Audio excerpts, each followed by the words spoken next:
building on the conversations for this morning, and it's just great that people are still continuing to talk about what they're going to do in the Yorkshire food system. In fact, on Mentimeter, we've got up to 100 kind of areas for action in those 10 groups, and loads more on hard copy. And there are a real number of areas that are emerging, but we're going to talk about that at a later time, but we will collate it. You know, for example, procurement, loads of interest in the Food Systems Council, and loads of interest in the bringing religious groups together as well, to help transform the Yorkshire food system. But thank you so far. Again, keep your energy. I hope you're now kind of refueled with the apple and blackberry pie crumble. Over to Johan. Thanks. Great, thanks everyone. Great to have you back. Wasn't the food amazing? It was lovely. I really enjoyed it. Feeling very nice and full. Thank you. Mostly locally sourced, I think. So yeah, a good precedent for the future. What we're going to do this afternoon is we're going to be exploring some deep ideas that we could have for shifting the food system further. But before we do that, I just want to show a video.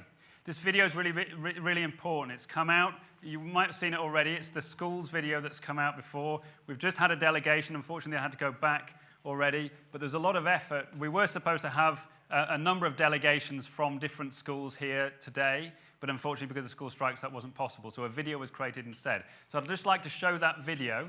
Yeah, and can we put it on this one? Oh, I was told we could. It's on these ones. Right, so what I'm going to ask you to do, to keep you awake, all go and move closer to one of these videos so you can watch this video. And wait, before you do that, when you come back, I want you to come back. You've got to be sitting on a table with a stand. So there's a bunch of tables over there don't have a stand. We want you to convene around the tables with the stands. Right, so an opportunity to get up, watch this video, and then when you get it back onto the tables that you're supposed to be on. Right, go and have a look. Play the video, please. Let's get it going. An important part of Fix Our Food is the advocacy partnership work with our amazing Leaders for Change schools. The students and staff are engaging in a variety of projects which align with the values of the programme.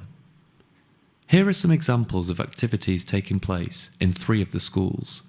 Prince Henry's Grammar School in Otley has an e-committee, a group of 6 student volunteers who devote their time to work with the school leadership team towards sustainable school practices.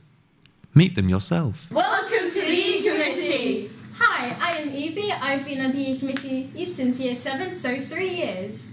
Hi, I'm Ben and I've been from the E-Committee, same as Evie, for 3 years. Hi, I'm Emma. I've been at the E-Committee since Year 8, so 2 years.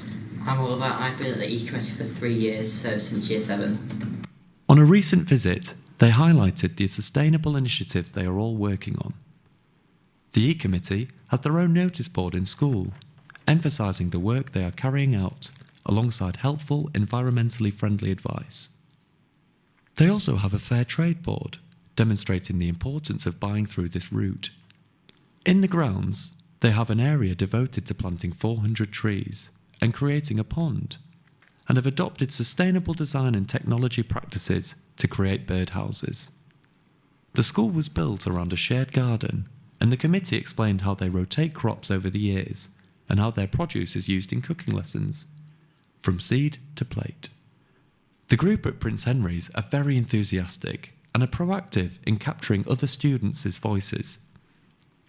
They are also reflective, using a focus group to review the effectiveness of their E-Committee in listening to and acting on their peers' priorities towards food in schools and sustainable practices. At Halifax Academy, we joined Miss Black's cooking lessons and cooking club. She explained the importance of these lessons for the students and the versatility of the life skills they cover, from reducing waste, following recipes, and showing kindness and communicating through food. The enjoyment of learning was palpable. The importance of minimising waste and reusing surplus food was on full display. Fiona introduced me to Tracy, who works at the Outback Community Kitchen in Halifax, where they use surplus rethink food to feed the local community. The Outback has strong links with the school, offering cooking and budgeting lessons to both parents and students. They have prepared over 10,000 meals. Produce is grown in both the community and school garden to feed local families. Both are beautiful spaces, truly inspirational. Charlotte and Jess lead the gardening club. Here they were preparing for spring and tidying up the garden. Talking with students, it is obvious how important this work is to them, which is reinforced by teachers leading science lessons in the garden. At Southfield Co-op Academy in Bradford, they have tailored their design and technology curriculum towards a sequential long-term plan looking at cooking, kitchen safety, reducing waste, and other life skills, building upon these skills from each year group. Each class adapts the outcome planning to meet the needs of their students.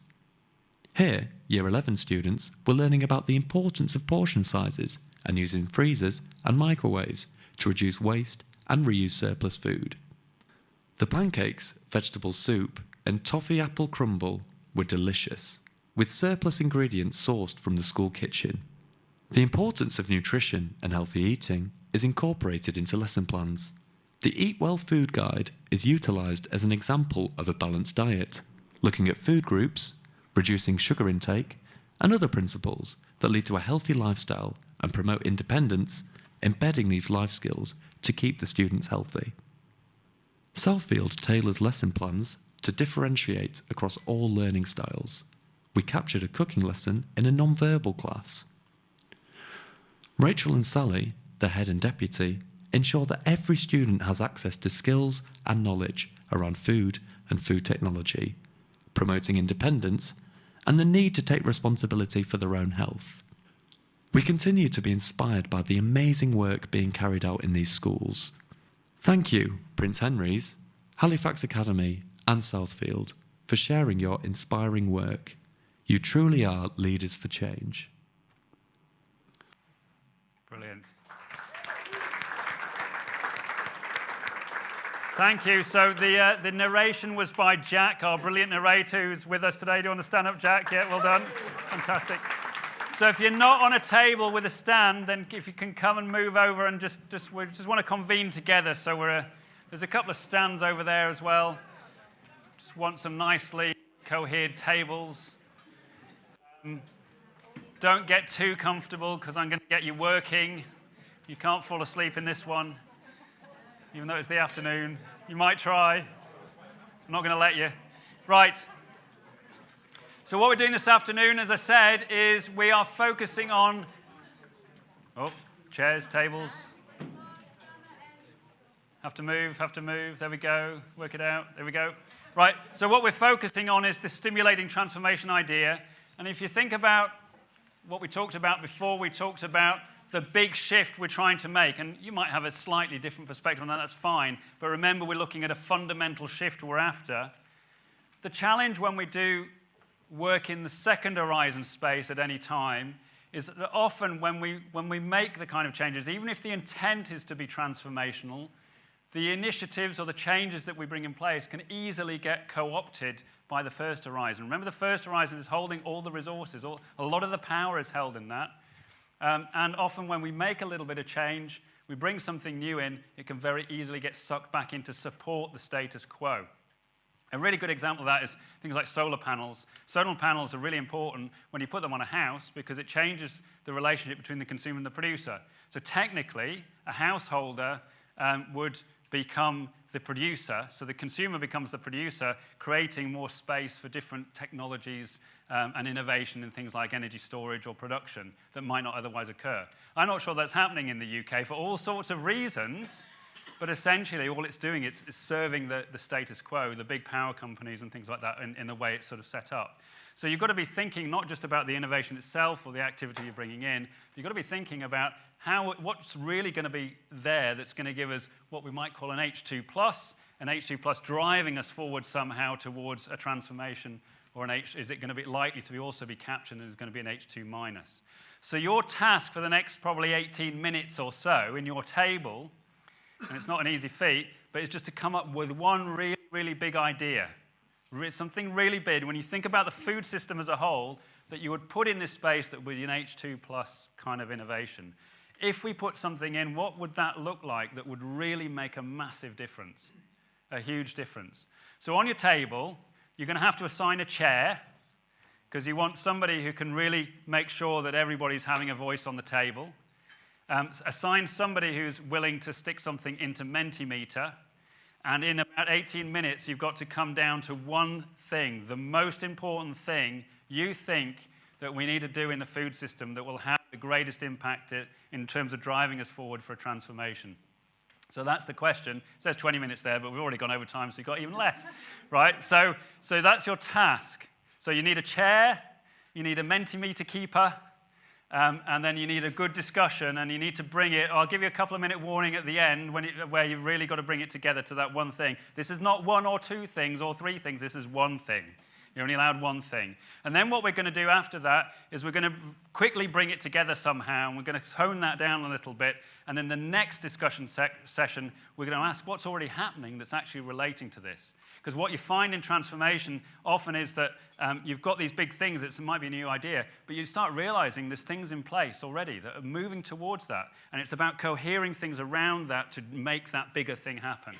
Right? So that's the second conversation. We're going to look at what's already happening that actually, if we cohered around those sort of things, this might turn into this big idea that we've got. So first question, what is the one most important thing that we need to do to stimulate transformation in that second horizon space? Any questions about what we've got to do? Clear as mud? Brilliant. Remember, a chair, Mentimeter keeper, conversation. See you soon.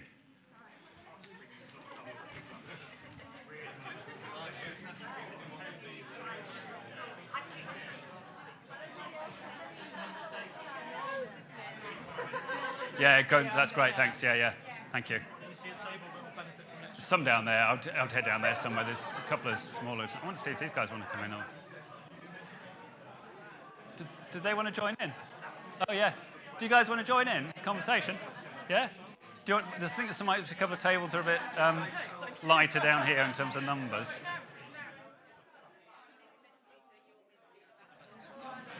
What about if one of you joins in here? One here and one here. So we've got an extra person who's going to join you. So Isabel might join you here and then grab a chair somewhere. There's some around there. Yep. Okay. Elliot's going to join you in here. Oh, he's going over there. Sorry, he's gone there. Yeah, it's fine. Can I turn them?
Great, everyone. So you've got about, I'm going to give you 2 or 3 minutes just to wrap this up now with your single idea, right? So you've got 2 or 3 minutes, and then I'm going to get some information back from you. 2 to 3 minutes. Remind people to put something on Mentimeter. Make sure you've got it on Mentimeter. You should be starting to think about adding to Mentimeter very soon, because you're going to get cut off.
So go about 1 minute. Make sure it's on Mentimeter. It's got to be on Mentimeter. We need that on Mentimeter, because we want it on the screen as it comes up. Mentimeter, Mentimeter.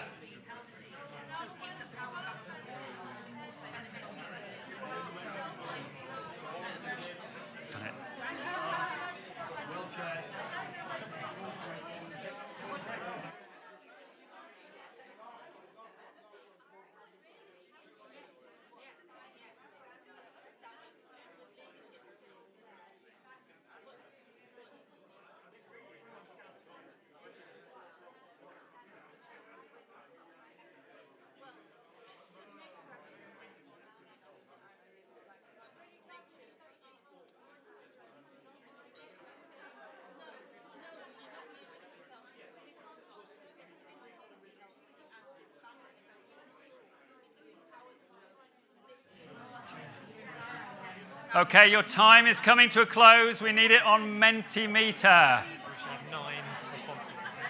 We've got 4 out of 9. For the next bit of the conversation, it's got to be on Mentimeter.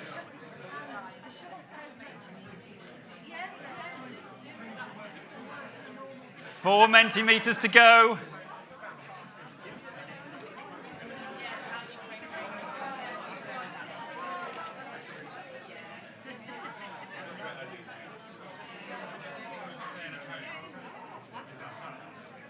There's still 4 Mentimeters missing. It won't upload. That's an excuse. When our students don't submit on time, we don't tell them that they can get away with that.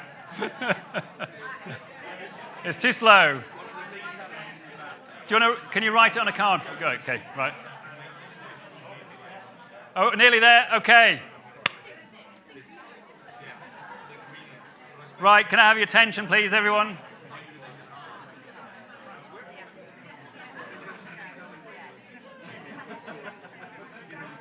We're there. We've got them all. Great. Excellent. When are you ready? Brilliant. So I hope you had a really good conversation. I could see it was quite intense there, saving the world in 18 minutes with one big idea. It's pretty good. I'd just like to introduce Sam Buckton, who is my analytical assistant here. I needed an extra brain to look at this stuff because I can't talk at you guys and think at the same time. So can we have the answers up? Somehow we've got 10. I thought we only had 9 tables, but anyway, that's good. More the Might have been 10 tables. Right, let's come up with the answers then. So this is what was submitted. Here it comes. Oh, great. Can you see that on the screen? So we've got policy and strategy. That's pretty vague. Evidence-based shared vision, buy local first, define standards for local, ethical, sustainable food procurement in schools and prisons and everything else.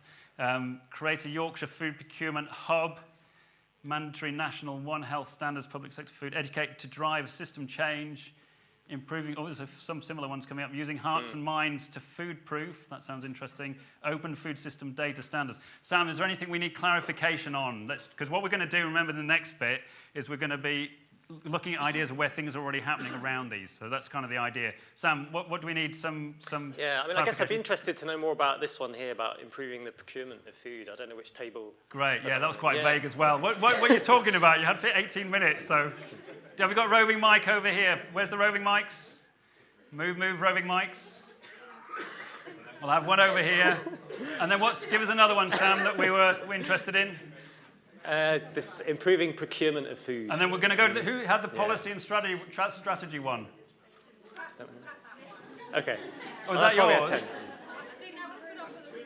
Oh, might have been a mistake. Okay, now they say, right. So which one? Okay, we'll come back to that one then. Let's hear from there. Just a bit of clarification. Okay, a little bit of clarification on the procurement, that if we are able to change how public procurement is so it's more locally based, we can then get the best standard of food to the people that need it most. Great. Excellent. The best standard of food to the people who need it most, if we can get the procurement right. Okay, good. Excellent. That's really clear.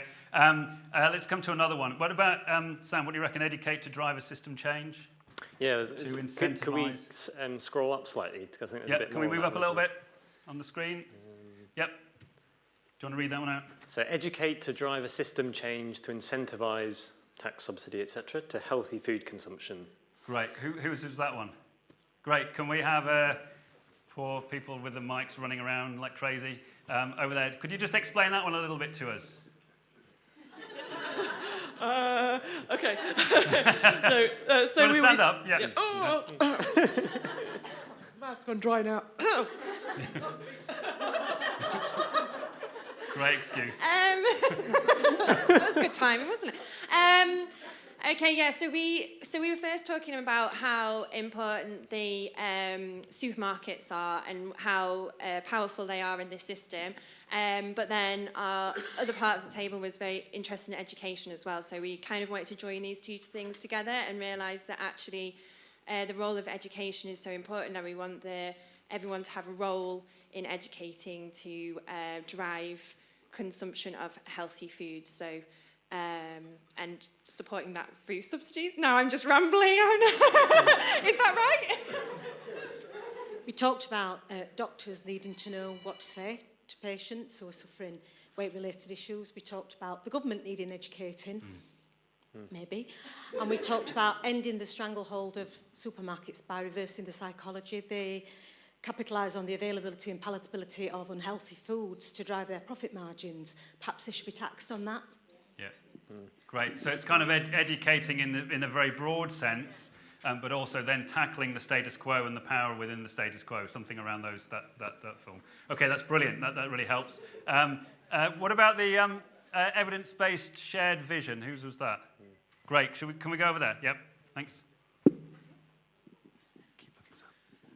Hiya. So essentially, what we thought was one, there's a need for us to capture more data in order to help outline what good looks like. So often we think we know what good looks like without any evidence base. So capturing that was sort of the provenance of that was digital supply chains and understanding what good looks like, what bad looks like. So evidence based from that perspective.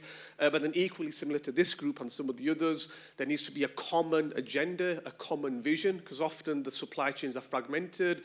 Farmers have got their perspective, retailers have got their own, consumers are often wanting the cheapest prices, which is then driven by the supermarkets. So having a common vision, which kind of came back to awareness piece, which transcends through to schools all the way up to policymakers and everything in between. So using the data as an evidence base, so capturing data and being more digitally savvy across supply chains, and then having a common vision that we could work towards. Yeah, brilliant. So it's kind of like having I take that as being a transformative vision that then is linking that with the evidence to drive that transformation in that form and to link it to that. Would that be about right? Exactly that. Yeah, great. Really nice. Thank you. Great. Can we have a bit of, sorry, Sophie, we're going to have to scroll around a little bit whilst you're running around. What else can you see in there, Sam? Could we scroll down again? That'd be right. Let's have a look. Let's see what else has come up. You can see we rehearsed this before, didn't you? That was interesting, this one here. Yeah, so using hearts and minds to food proof. This focus should be at the centre of every system. I'd be interested to know more about that one. Yeah, whose was that? Using hearts and minds. Oh, lovely, great. Do you want to explain that? I don't know if I can do that. I think many of us were beginning with the view that unless there's local agency and local ownership, all this stuff just becomes top-down idealism. And so what we were trying to grapple towards was how could we ensure that local people across the board, as well as those who have producers and mediators of food, are in a conversation which starts to ask the question, what does it look like across the whole of our spectrum, including education and society, to food-proof things in this way? And that's still not quite grounded, but that's our sort of vision, because we can't see, as I say, anything happening if we don't get that ownership. And our example that I perhaps brought out from living in Rotherham at the time, or nearabouts, was the Jamie Oliver problem in Rotherham, where good food was seen as actually an attempt imperialistically to colonize a local community. And that, I think, is what we were just grappling with. So we don't have, it's not resolved that how you do it, but that it needs to be in the mix seemed to be the theme that was coming out of our conversation.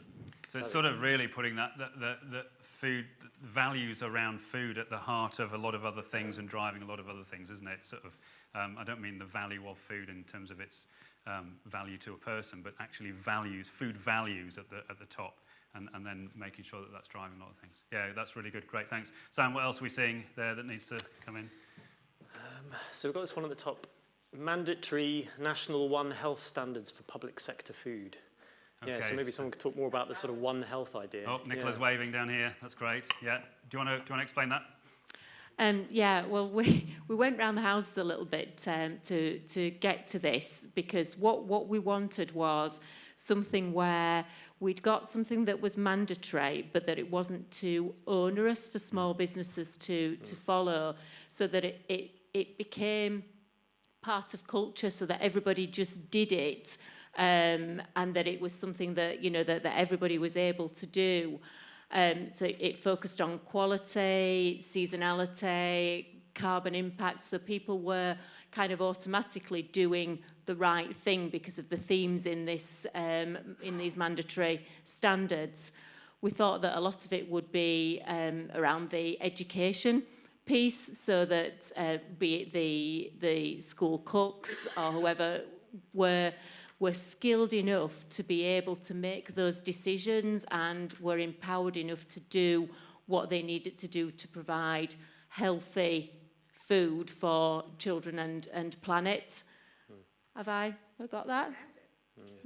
Oh, thank you. Really nice. It sort of actually goes nicely on from the last one, I think. It's almost formalising the former, isn't it, in some of the ways in which you might take that forward. That's great. I think we're okay for time now. So is there any other that hasn't been spoken about? And we're not going to necessarily go into all of them. Anybody like to share something from a table that hasn't shared anything yet? We're going to go there first, and then we're going to go there. So, yep.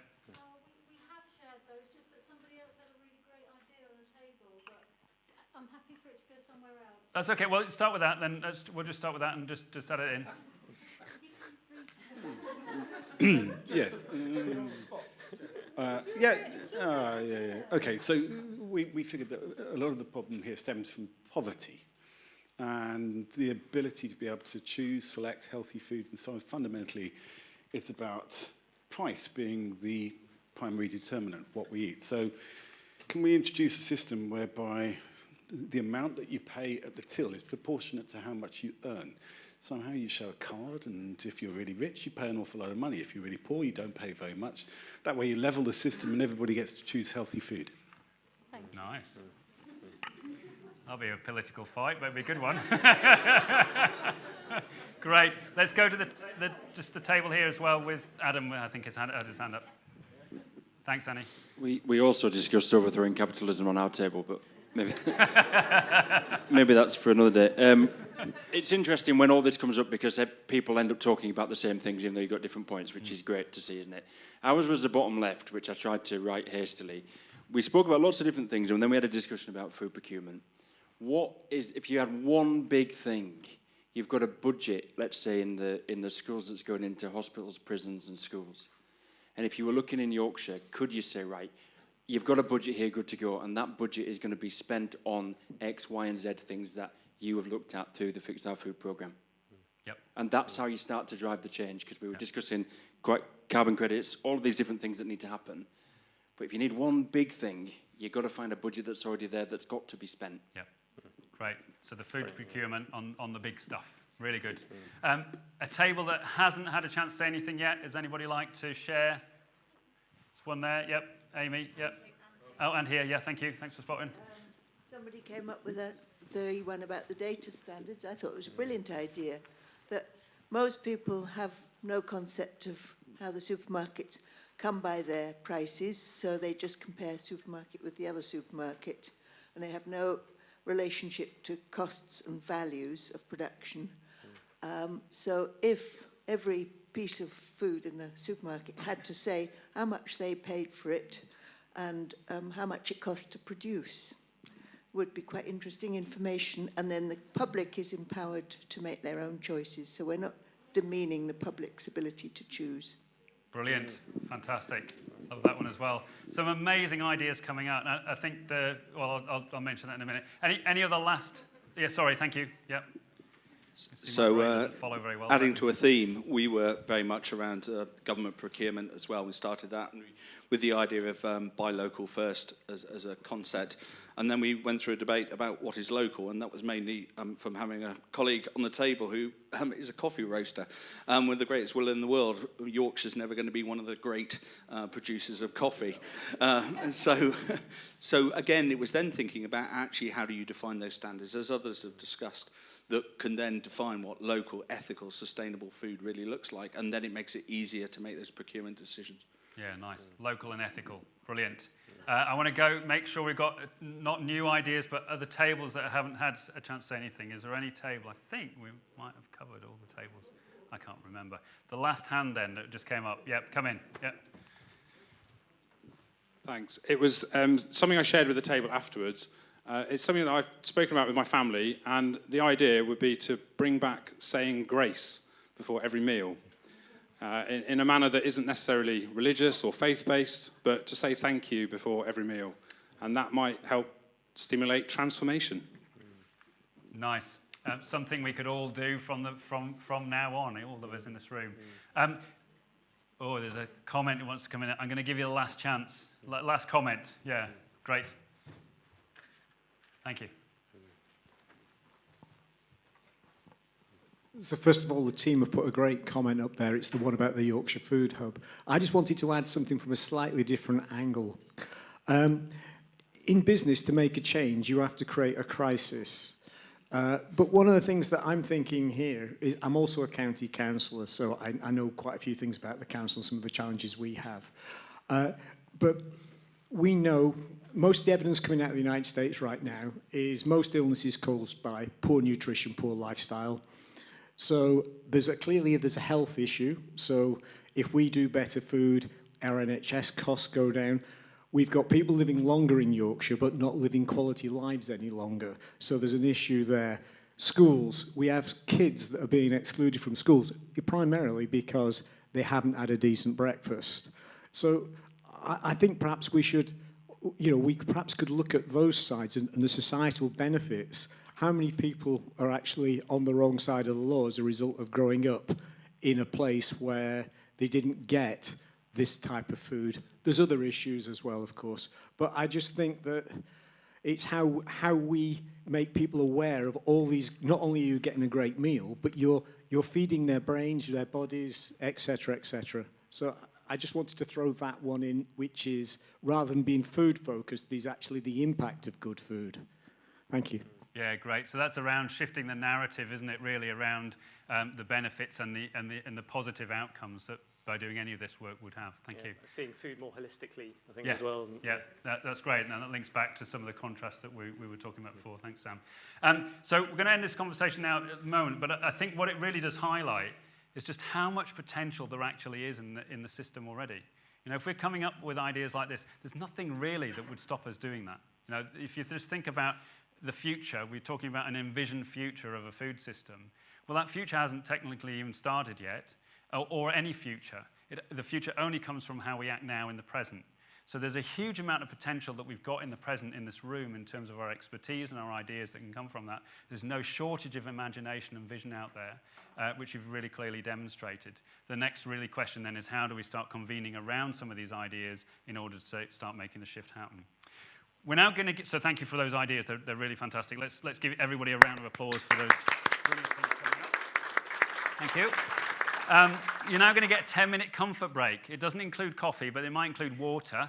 But there are toilets here. There are toilets at the other end. Just go and clear your head. Now, when you come back, I would encourage you to sit at a different table. What we're going to do is go back, as I said, we're going to start looking at what are the core things that are happening around these ideas. We're going to spend the next 10 minutes just pulling those together a bit. So we've got to tighten them up a little bit, move them in smaller numbers, and then we'll be able to relate to those when you come back in your conversations. So we've got 10 minutes, which means we will start again at 2:35.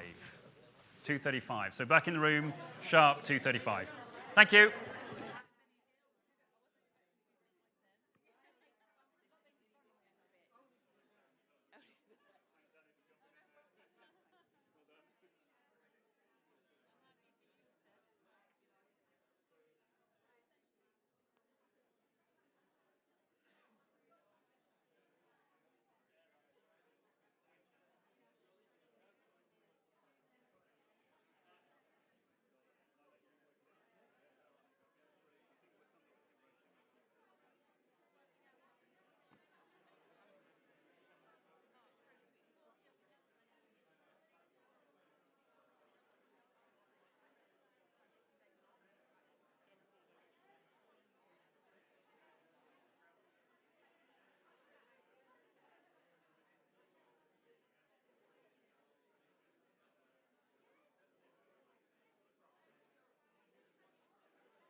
I can do the offers and requests postcard.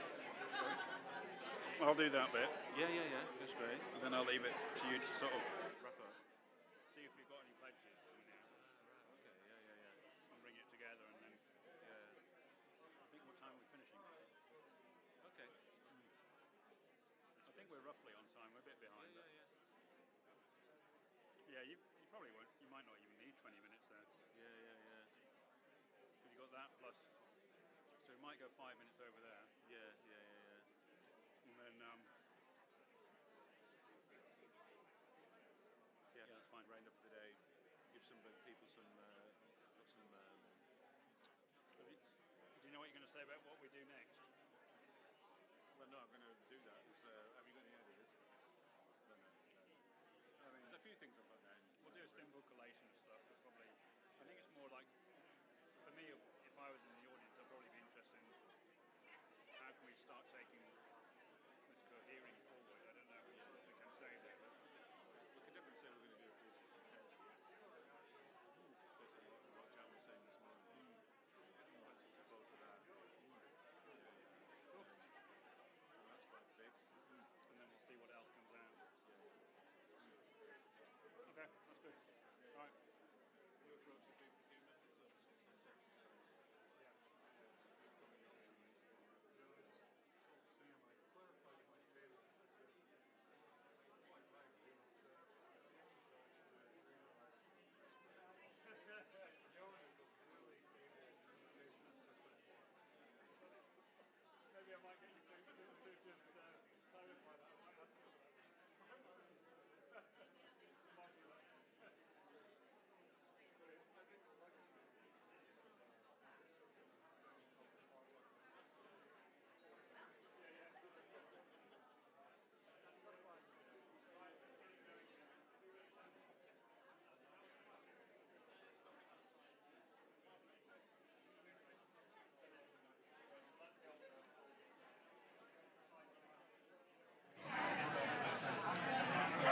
Okay, ladies and gentlemen, it is time to take your seats.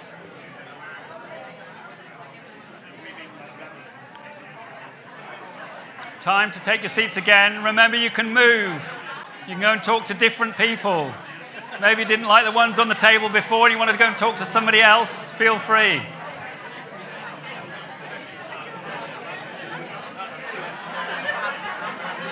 So please take your seats.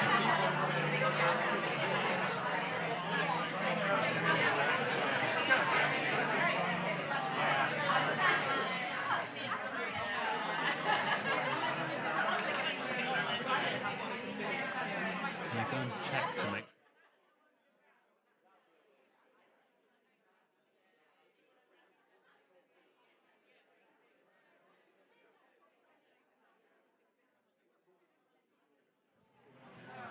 Okay, we're going to start again. We're going to start up. We're missing a few. You let them go away for a break, and then they never come back again. That's the usual case, right? Okay, but we're back on. We're back ready to go again. And here's the results of our. I stand corrected. Where's Steve gone? Where are you, Steve? Are you still here? Steve, can we get a roving mic to Steve? Yeah, roving mic to Steve. Steve's going to correct me from my former introduction of Sam.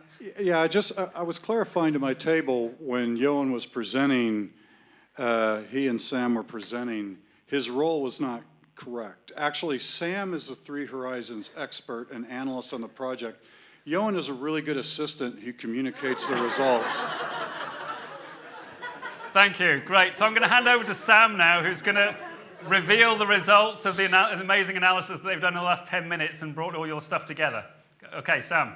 Sure, yeah. So, I mean, apologies if I haven't managed to capture something, but it seemed there are about 6 main themes that were coming up, and a lot of them focused on this first idea that's really about institutionalizing better public procurement standards.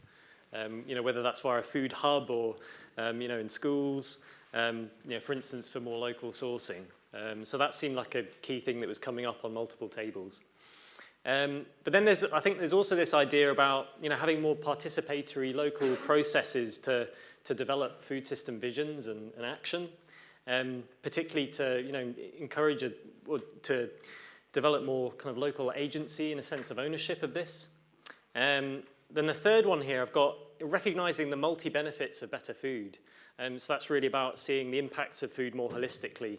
And I think it's about having a more joined-up approach between different areas of policy as well, and kind of seeing the synergies and multiple benefits there. Then I thought that fourth point there, that sort of deserved a standalone thing, this having more transparency of payments at all levels of the food system. And this point about bringing back gratitude for the food we eat, I thought that was fantastic. And then finally, education at all levels to support all these changes. So hopefully that captures most of the things that were coming up. That's great, Sam. Thank you for doing that excellent sort of summary work. So hopefully you all feel that, that your sort of ideas are sort of somehow encapsulated in there somewhere. We wanted to reduce them down a little bit, tighten them up a little bit, because your task now will be in your groups on the tables is to take the folded piece of paper. I can see one there. It's an A3 piece of paper. So you're not using Mentimeter anymore. You might be pleased about that. So this is the paper that you're going to report back on. And what I would like you to do is to choose 3 things that you see happening out in there that you think are really important. The really important things already going on out in the world, out in Yorkshire world, that are already happening that relate to one or more of these things. So when you report it, you say, which item is it relating to, and then write the thing down. So you might just be talking about one of them. You might be talking about 3 of them, or 2 of them, and whatever. So 3 of the really key things that you're seeing that is already happening around us in Yorkshire that relates to these things. That you can imagine that if we could get around these things, we could really start pushing it forward to be driving some of these big ideas that are coming up, which are excellent ideas, by the way. So, is that clear? Is the instruction clear about what you need to do? It's that piece of paper that's on the table. You don't need to use Mentimeter. I'm not going to keep shouting Mentimeter at you. And you can just fill in that information. Please put your names on it, because we might come back to you later. But we're going to be able to capture this. We won't be able to cover all of it in our little discussion afterwards, but we'll get a flavour of some of the things that are coming up that we think are really important. Okay, any questions? I'm going to give you about, 15 minutes, 15 to 20, depending on how well we're doing. But I'll give you a 2-minute warning at the end so you can make sure you've got the stuff down. Okay, so again, you'll probably want to assign a chair to make sure everybody's heard, and maybe a scribe, and then off you go. Okay, thank you.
process for this next bit again? How we sort of analyse that? I can't remember. I think similar before, really. I think the only thing I can do is just draw out some things that are coming up that are particularly important. Oh, crikey, that doesn't look very good.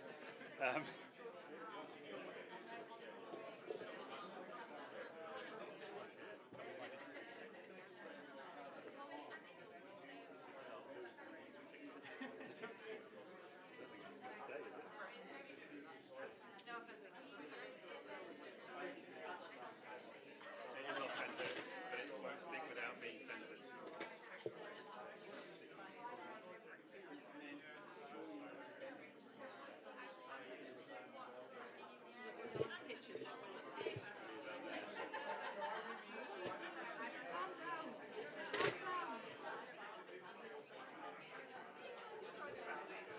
No, it fell off.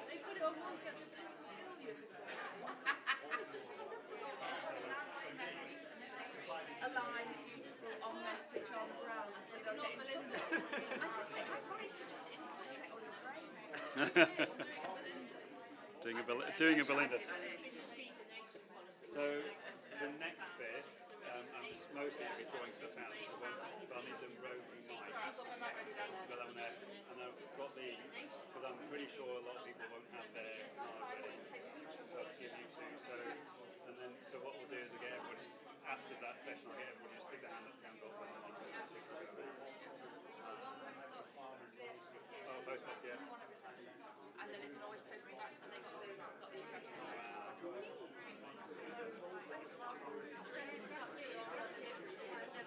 with a building that doesn't exist according to one of 3 buildings on Church Lane, but we don't exist. So big, yet they can find it. These are the little things that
Okay, ladies and gents, you've got 2 more minutes. 2 more minutes to hone down your 3 things, put them on a piece of paper. We might share one of them or something with the rest of the crowd in a moment. So 2 minutes.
So 1 minute left.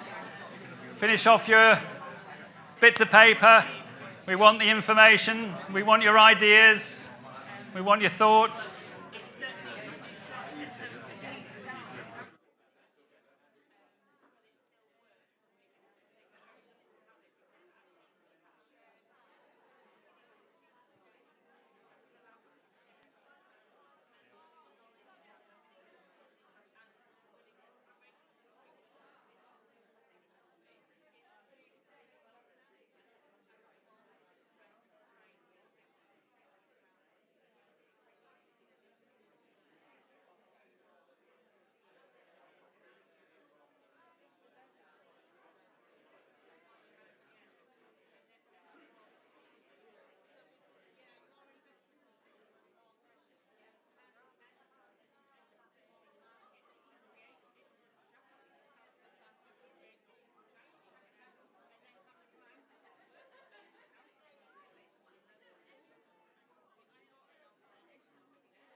Okay, so hopefully you've been able to... Oh, wow, that was quick. It's gone quiet.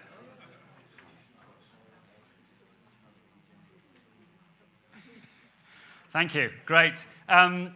Lovely. It would be lovely to hear some of the thoughts that you've come up with, some of the things that you think are happening. But I don't want to sort of long spiel about all 3 things, but it would be lovely to capture a sense of what you're coming up from the tables. So perhaps, Sam, do you want to choose one of these things we'll start with? It doesn't have to be number 1. Which one would you really like to hear about first? Well, how about this second one, actually? So the participatory processes to develop food system visions and action. Okay, did Danny have any? Oh, great, we've got one here. Could we have a roving mic here? And we've got one over there. So this one first, and then the table at the back right. So yeah, great. Do you want to explain what you've come up with? Yep. Yeah, I think we said we already had the Deliciously Yorkshire network in Yorkshire working and operating, and they could certainly play a role in and benefit from that, from number 1. And also, I suppose, and the regenerative agricultural development that's happening could also benefit from number one. As Okay, well. number one or number two? We were on number two. You're on number Oh, one. sorry. Yeah, Sorry, we made it more complex. Oh, yeah, sorry. Number two then, sorry, the participant. So Deliciously So you were Yorkshire. talking about that. Yeah, Deliciously great. Yorkshire is Brilliant. the thing that exists already Great. and with more support could do even more. Okay, great. Thank you. That's brilliant. Thanks. Let's go to this table at the back. For number two, we identified the North Yorkshire and York Food Partnership, which does reviewing of food security, farm processes, and access to food. I was hoping to get some backup from who suggested it, but yeah. Okay, so the person who knows about it has moved on. Is that what you're saying? Okay. Oh, you're there. Great. Wandering around. Oh, that's okay. That's all right. The microphone's coming. You're going to have to eat and talk at the same time. So could you explain what we were talking about there in terms of the... Yeah, so there's a new partnership called the, I think it's the North Yorkshire and York Food Partnership, and it's all about pulling this sort of thing together. Is that the right name, Bob? Oh, let's pass them all the way around the room. It's showing we're all interconnected, isn't it? So, but anyway, there's... Yeah. Yeah, so it's happening. Okay, great, excellent. It's good news. Work. Great, thank you. Okay, round of applause for those two. Thank you. Sam, let's go to another one. Choose another one, just to confuse them. Don't go in the number order. I wonder if there's something for this fifth one. Bring back gratitude for the food we eat. Oh, great. There's a hand going straight up there. Come in. Yeah. Let's hear about that one. So Peter and I did work on number 5. We came up with a long list. I think the ones we'd highlight are organisations like Sustain and the Food Ethics Council, who we felt were good examples of initiatives that do have as a strategic aim reconnecting with nature and notions of better food or good food. So we thought that was aligned with the showing gratitude. We questioned the bring back gratitude bit. We thought that was suggesting that it's not there and that there's maybe a nostalgic quality to being grateful. Yeah, that's a good point. Which puts us all in a bit of a tricky situation, really. But then other examples, saying cheers, raising the pint or a glass of wine, saying cheers. That's a form of gratitude. We thought antithesis of some form of gratitude. Programs like Just Eat, Uber, and Deliveroo sort of fundamentally disconnect with elements of nature, food system.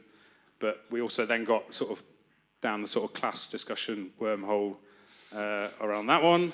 And we had examples of like gratitude in a box, conveniently delivered kind of food that you can be grateful for and feel good about. Things like Gusto, HelloFresh, because that's like a commodified form of gratitude.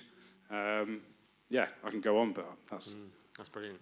That's brilliant, really nice. Are there any others around that particular one, number 5? Oh, we got one over there behind you, Sophie. Yep.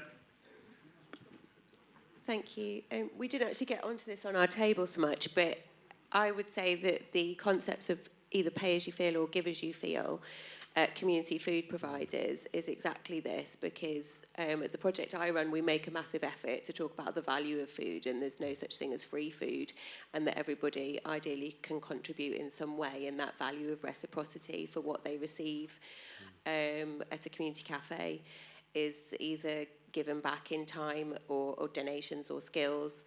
And it really works. And some people, we do hear a lot of people say, oh, I hadn't thought about it like that, and waste not, want not, that nostalgic concept is coming back more into people's mindsets.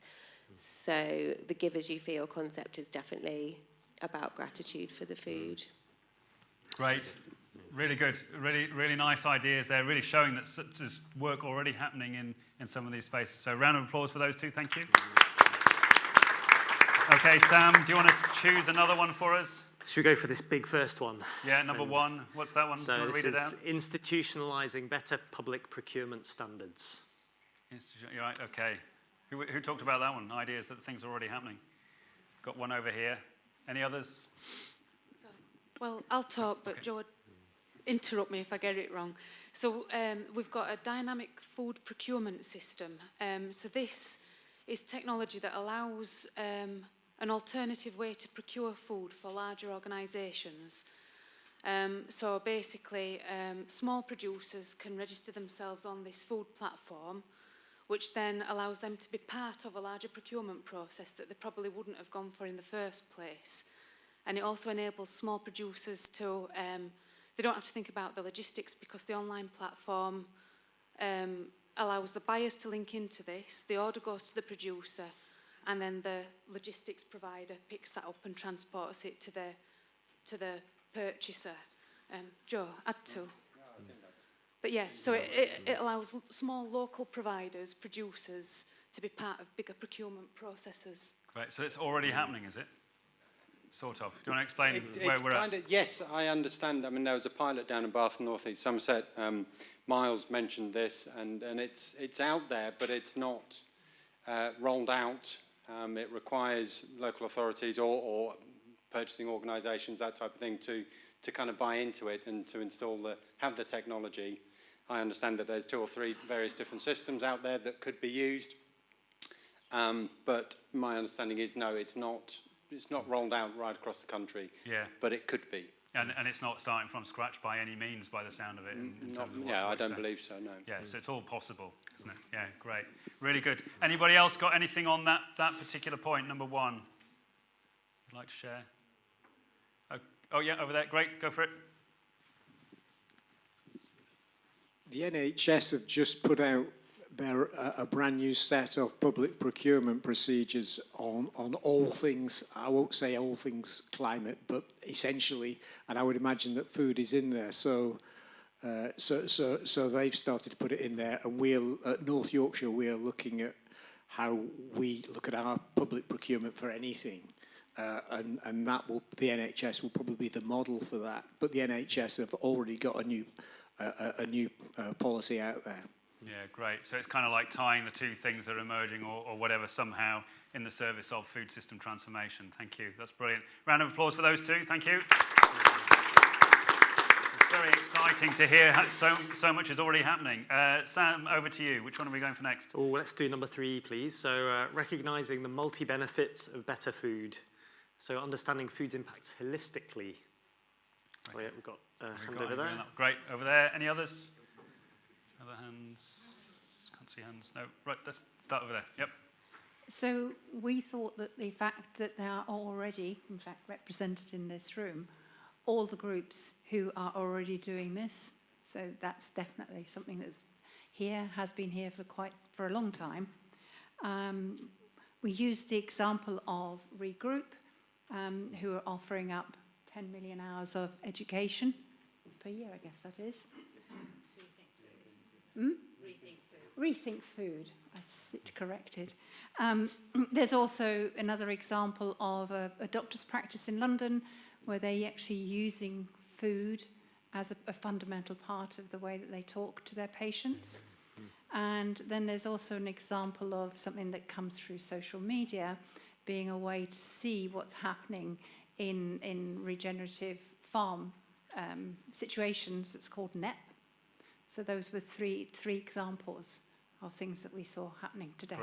Brilliant, really important things that are starting to shape and rethink how we're engaging with food. Really nice, thank you. Great examples. Any others in relation to this item that came up?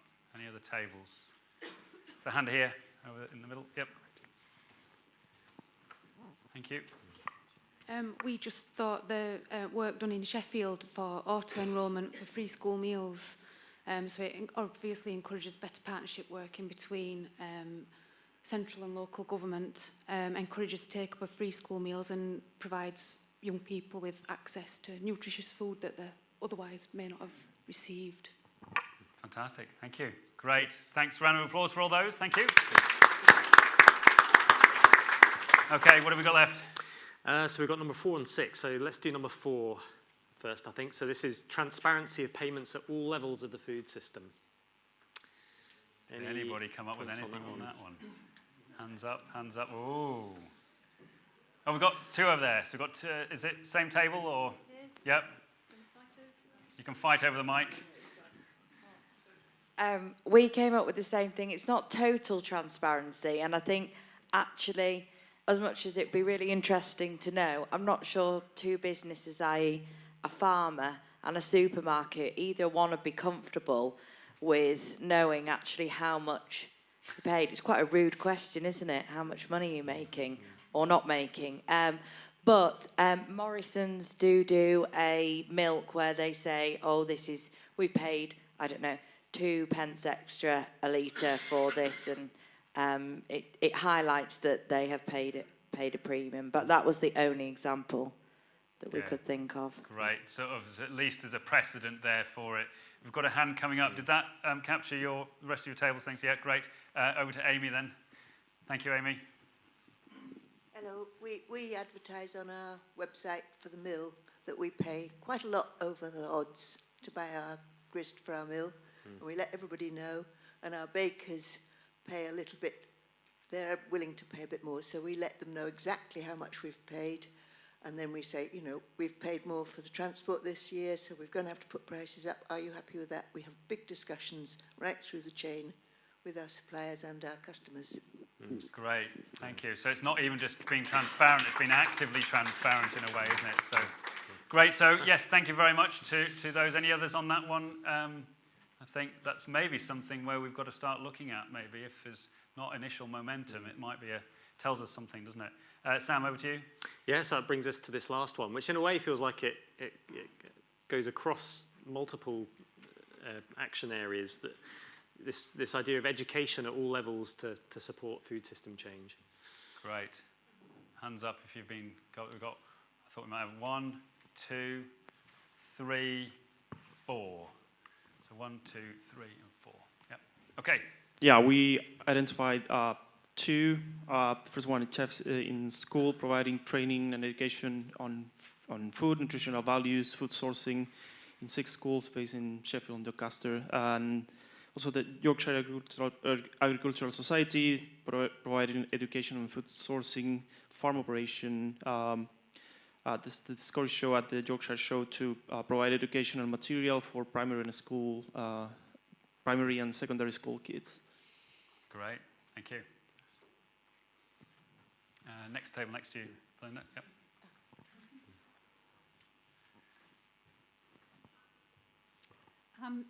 Ours was about bringing farming into the conversation in education, and the examples of that were FaceTime Farmer and Future Farmers.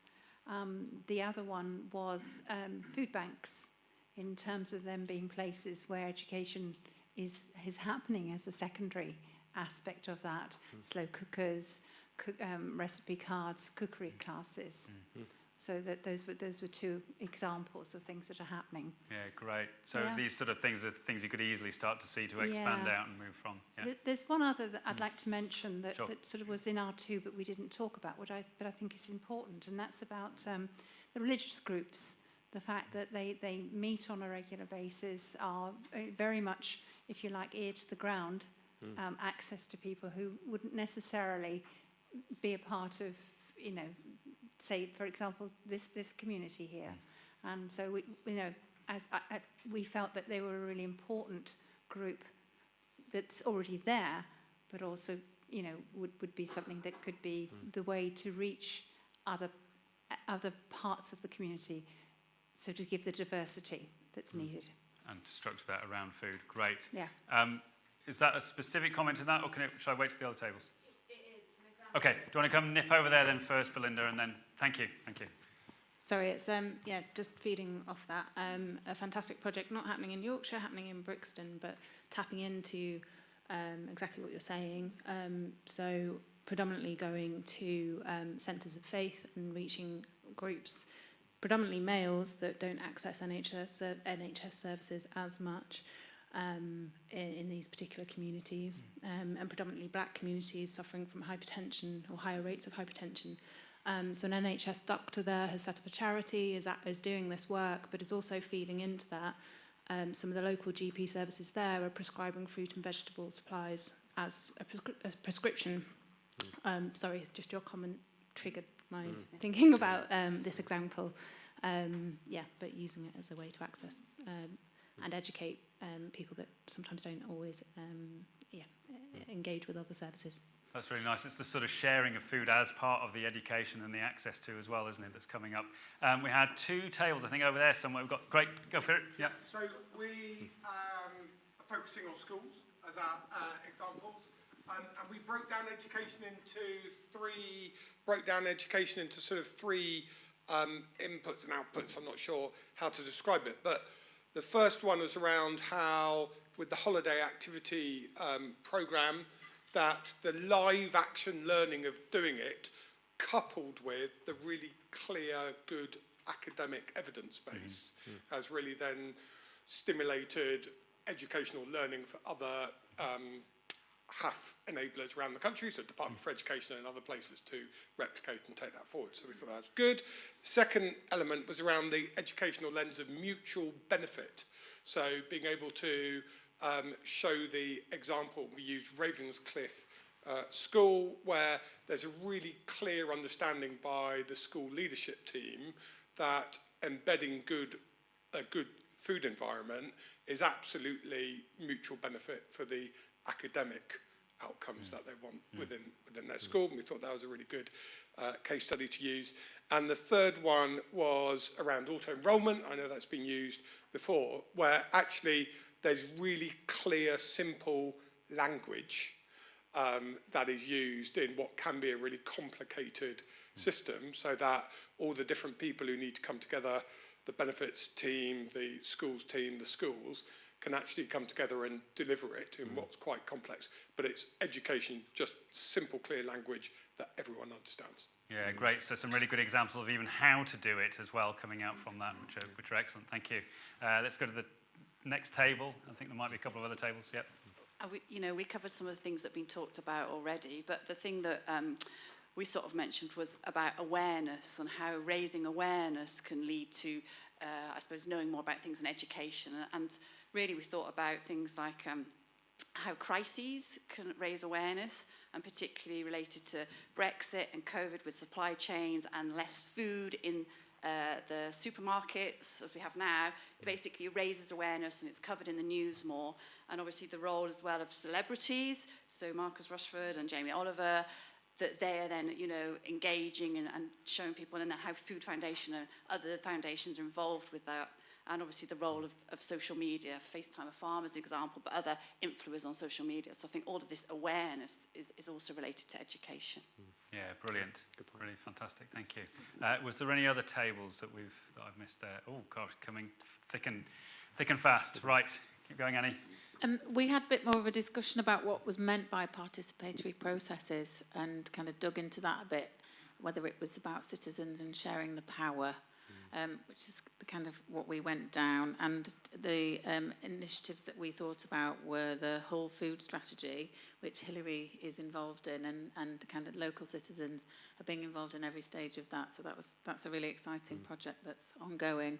And then we talked about the free school meal allowance project that we're co-producing with teenagers around Yorkshire at the moment, which is a research and campaigning project. Great, thank you, thanks. And then the last table we've got there, yep. Thanks. We were just going to mention omni-labelling, which somebody on our table mentioned about a really obvious way to educate people about what's in their food. So going beyond the red, amber, green of the nutrition, but adding extra elements such as how much water was used to produce that piece of food. So you could go as far as you like, but somebody here said it was omni-labelling. Fantastic, thank you. So round of applause for all those, particularly around this last point. Now, we haven't got time to do any more unless there's any single table that hasn't said anything. I think every table's said something, haven't they? Is there any table that's not had a chance to say anything for some reason? No, okay. So we're going to close that bit of the conversation there. But what we can all, I find it really inspiring, because we talk about all these big challenges and these big issues and these big ideas, yet we can start to see this potential around pretty much all of them in some form. And that's really exciting. To me, then, it just highlights the point of how do we find a way of cohering together in order to be able to start working almost as a system and as a collective and a network that then can start creating the shift around that transformation. So I've found that really inspiring, and it's already changed my thinking about food, and I'm actually going to go away and I'm going to start being more grateful for the food that I've got. I'm going to try and do that every day. So, so you might want to think about what single thing you might want to do coming out of today and from what you've heard and what you can do in that, because changing our mindsets and our orientation to food is going to be really, really key for that.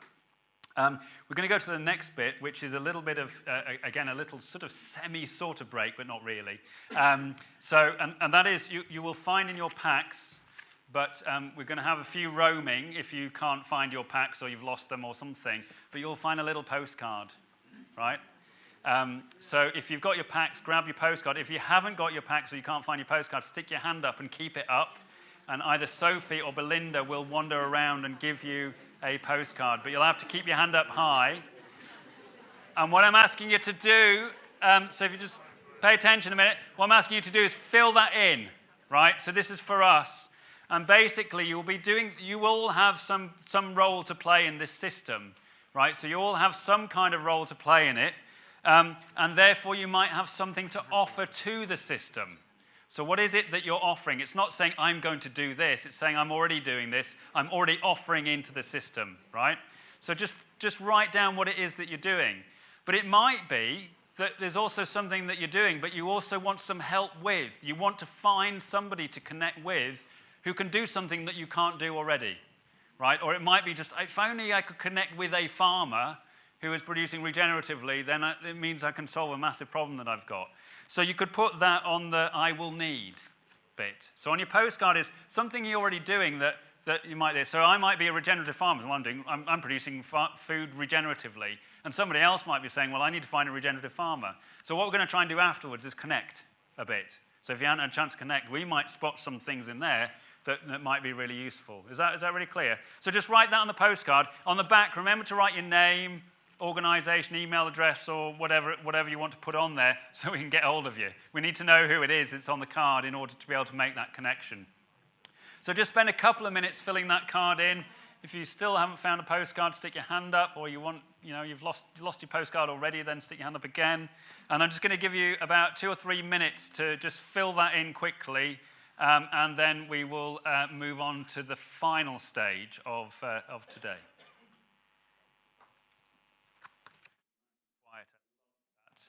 I love hearing the nice and quiet, even though he switched my mic off. Love hearing the nice and quiet as you're concentrating on your postcards.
Great, thank you everybody. That was nice and quiet. It's exactly how I like my lectures and classes to be. Everybody just listening to me very carefully.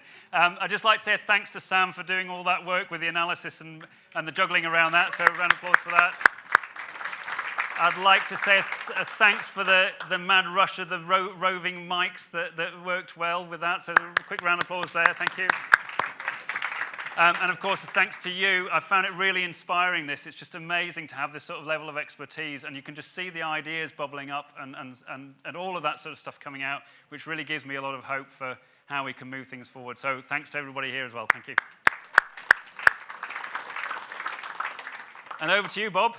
Your turn. Thank you. Over you go.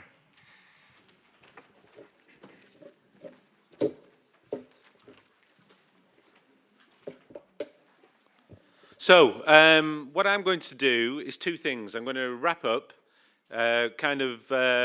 pick out some key themes from the day, and then I've got a number of people I'd like to thank as well as part of the day. But I must admit, today's really blown my mind. There's been so many great ideas, so much participation, and I just want to thank you all for, getting involved, great spirits, some great ideas, and obviously an amazing number of things already going on within the Yorkshire food system between the people in the summit, but also people beyond the summit as well. I just want to pick out a few highlights for me. I thought there's in the conversations and the networking sessions, and also in the discussions that were led by the conversation leads, there seems to be an enormous appetite for what Jan called this morning a Food Systems Council, Food Systems Commission for Yorkshire. Everybody nodding their heads. So there you go. Something that joins all these different initiatives up. And so if you, if you want to make a commitment to that, make a pledge to that, get involved in that, then please do email me, and myself and Jan, wherever she is, there she is, are going to be, with a few other people, starting to think about that. It's got to be bottom up, but I think you really mapped out a number of key stakeholders, a number of key agencies that should be involved in that. So I thought that was a real highlight, and thank you for doing that analysis, and thank you for coming up with that idea. That's just brilliant. I also think Jenny, where's Jenny? There she is. So Jenny's, along with Ruth Everson and Angela Crossland of the North Yorkshire County Council, developing a food strategy. And I think this is kind of catalysed from Henry Dimbleby's work at the national level, and other regions like, Leeds have got a food strategy, Bradford, Liverpool have developed a food strategy in the form of an animation, which is really novel, and other regions. But I think, this is really important work in North Yorkshire because of the size of the agri-food sector. And I think, Jenny's starting on that process with North Yorkshire. And if you want to get involved in that, I'm sure she'll be very, very happy. We are supporting it as Fix Our Food. Johan and Sam are doing lots of workshop work with them. You can imagine that will also be very, very productive as well. There's been so many good ideas on interventions as well today, both policy interventions, but also interventions by citizens groups, also by agencies, the people that are here, and loads of really interesting kind of pledges for action and around the key themes that we discussed earlier, and a real desire to get involved in all those different kinds of projects and work in a food systems way. Education came up as a big theme. Obviously, our work in schools is really groundbreaking, and I think we can really build on that, working with other people here in the room. Some really, Miles mentioned Ravenscliffe School in Tomberden. It's a real example of where the chef is so passionate about the school food. He even has a Facebook site, and he puts the recipes and takes pictures of the food that he provides, and so the parents, the pupils, or even identifies by supplier where he gets his food from. Full transparency at a school level, and if we could replicate that across schools in Yorkshire, that would be fantastic. I love some of the examples. I love the Grain Alliance. I thought the way you've developed the Grain Alliance through that and been transparent about all the kind of pricing and the way that you brought people who are passionate about grain, you know, about agronomy, about bread making, about milling, is also really, really interesting. So thank you for that. Yeah, so I'm really excited about the next steps. There's so many, you know, procurement, a big theme. I think we need to solve procurement. We talked so much about procurement today, public food procurement. We talked about a dynamic food platform. We talked about this, that, and the other change in policy. We still haven't cracked it. And so I think we need to really, really have a look at that. And I know a number of people in this room are working on it. You know, people are studying it. People are working on it. And we still haven't cracked that. And one of the things, I got an email. We had a meeting recently with the dynamic food platform, and it was very, very techie. I must admit, the meeting. And I said to them, "Can I speak to somebody at North Somerset, you know, Avon Council?" And they've taken a couple of weeks to get back to me, but they've given me a name on Tuesday to talk to about how it went for them. And so all these discussions, this kind of work is very live. It's very now. And so I will be arranging a meeting with them, but I think it's interesting. I wanted to speak to the people who have experience of using it to see whether it could work for Yorkshire, and it might be something, Jenny, that fits into the food strategy in North Yorkshire. Let's see. But there are other examples. I remember Hilary Hamer speaking this morning about something they were developing in Hull, which is not a dynamic food platform. It's more of a kind of a tailor-made, bespoke model for what you're trying to do, aggregate food supply from the East Riding. So sometimes some of these ideas are already taking place, and part of what we do in Fix Our Food is to join up some of this work. So yeah, I just want to thank everybody. As I said, we've got a lot to take away. We'll summarize the day and we'll share that with everybody here. I want to thank a few people. I want to thank the speakers, 3 amazing keynote speakers this morning, really set the tone, very inspirational. I mean, Miles, what a passionate speaker. Angus, all that evidence about regenerative farming, and Jan giving that analysis of why it's a good, well, first of all the networks that exist and why we should bring them together. So let's give them all a round of applause.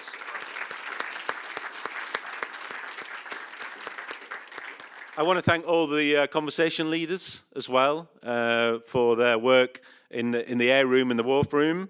And I also want to thank Johan Fazy for all the facilitation, keeping the energy going in the room, which is not easy after apple and blackberry pie. And Sam as well for assisting him as an expert in Three Horizons thinking. So let's give all the conversation leads and Johan a round of applause. I also want to thank you all as well, because the day would not have been a summit, and despite all the strikes, particularly the rail strike, you all committed and you all came along and you all engaged in the conversation, and you've maintained your energy levels, David. You've maintained keeping going, so that is really, really very, very impressive. But there's 2 people I want to really thank because this day would not have been possible without the work of our operations director, Belinda Morris, and also our operations manager, Sophie Stewart. And I have a little present for them, some York gift cards, which Catherine Denby kindly secured for us.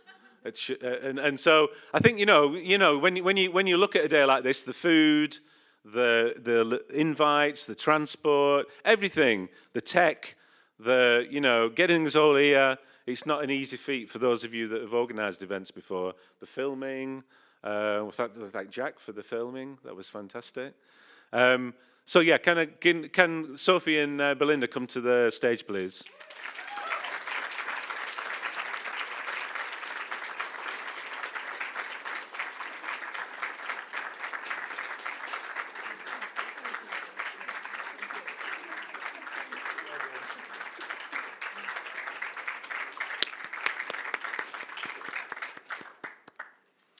And so, yeah, I mean, please, we're gonna stay behind. If people got any questions, any further ideas, anything they haven't mentioned that they wanted to mention, please do. But we wanted to finish early, and we wanted to give you a chance to, you know, there's networking. I think there's we're going to go into the air room, are we, Belinda and Sophie? Yeah, yeah. So we're going to be there. We're going to refreshments there as well. So that's always a bonus. And yeah, so don't. It's not finished. But I wanted to give you all a chance. If you wanted to get away early, you've got that chance to do that. But thank you very much for attending and participating in the first ever Yorkshire Food Systems Summit. Thank you very much.